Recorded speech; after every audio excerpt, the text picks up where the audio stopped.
US government ने Harvard university के $60 million के फंड को काट दिया है। क्यों? क्योंकि यूनिवर्सिटी ने यहूदी स्टूडेंट्स के खिलाफ बढ़ रहे भेदभाव और एंटीसेमिटिज्म को रोकने में नाकामयाबी दिखाई है। ट्रंप सरकार का आरोप है कि हार्वर्ड ने जातीयता के आधार पर भेदभाव किया और कैंपस पर यहूदी विरोधी हिंसा को बढ़ावा दिया।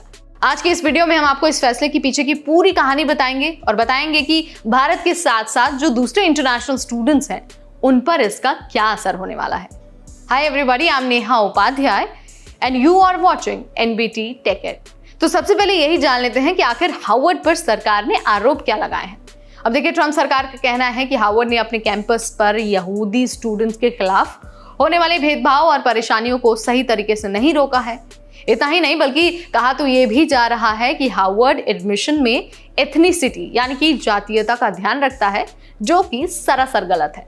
पिछले साल जब कॉलेजों में प्रो पैलेस्टीन प्रोटेस्ट हुए तो वहां पर यहूदी स्टूडेंट्स के खिलाफ वायलेंस और भेदभाव के मामले बढ़े और हार्वर्ड ने इनको संभालने में ठीक से काम नहीं किया। यही वजह है कि अमेरिका की हेल्थ एंड ह्यूमन सर्विसेज ने हार्वर्ड को मिलने वाले $60 मिलियन के ग्रांट्स को बंद करने का फैसला लिया।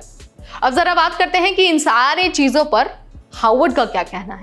अब देखिए, हार्वर्ड ने कहा है कि इतने बड़े फंड को अचानक खोना उनके लिए बहुत बड़ा झटका है, क्योंकि ये पैसे रिसर्च और स्टूडेंट्स के लिए काम आते हैं। यूनिवर्सिटी ने यह भी कहा कि वो ट्रंप सरकार के फैसले के खिलाफ मुकदमा लड़ रहे हैं, क्योंकि उन्हें ये लगता है कि ये जो कदम है, जो ट्रंप सरकार ने कदम उठाया है, जो ग्रांट रोका है, वो गलत है और बिना किसी वजह के किया गया है। साथ ही हार्वर्ड ने पहले भी कहा था कि वो सभी स्टूडेंट्स की सिक्योरिटी और उनके राइट्स का ख्याल रखते हैं। हाल ही में उन्होंने एक यहूदी छात्र के साथ हुए मुकदमे को भी सुलझाया है, जिसमें स्टूडेंट ने ये आरोप लगाया था कि हार्वर्ड ने एंटीसेमिटिज्म को नजरअंदाज किया था।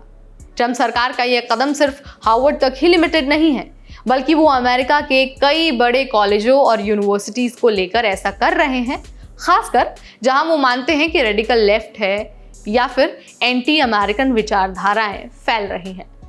सरकार का कहना है कि कॉलेजों में जातीयता के आधार पर भेदभाव खत्म होना चाहिए और सभी को बराबरी का मौका मिलना चाहिए। इसीलिए उन्होंने हार्वर्ड और कोलंबिया जैसे संस्थानों पर सख्ती दिखाई है। अब सवाल ये है कि इस फैसले का आखिर असर क्या होगा। तो देखिए, हार्वर्ड को इतने बड़े फंड के बिना रिसर्च करना मुश्किल हो जाएगा। इससे उनके कई सारे प्रोजेक्ट्स रुक सकते हैं, स्टूडेंट्स को भी नए फंड की तलाश करनी पड़ेगी और साथ ही ये सारी चीजें ये दिखाती हैं कि अमेरिका में कॉलेजों का माहौल कितना तनावपूर्ण हो गया है। खासकर अगर हम बात करते हैं राजनीति की और सोसाइटी की, तो इन दोनों के बीच माहौल बहुत तनावपूर्ण है। इसे इंडिया और दूसरे देशों के स्टूडेंट भी ध्यान से देखें, क्योंकि इनका इस सारी चीज़ों का सीधा असर उन स्टूडेंट्स पर पड़ेगा जो हार्वर्ड यूनिवर्सिटी में पढ़ाई कर रहे हैं या फिर पढ़ाई करने जा रहे हैं। तो ये थी पूरी कहानी हार्वर्ड यूनिवर्सिटी वर्सेस ट्रंप सरकार की, और ये भी मैंने आपको बता दिया है कि सरकार ने क्या आरोप लगाया है और उसका रिस्पॉन्स हार्वर्ड ने क्या दिया है।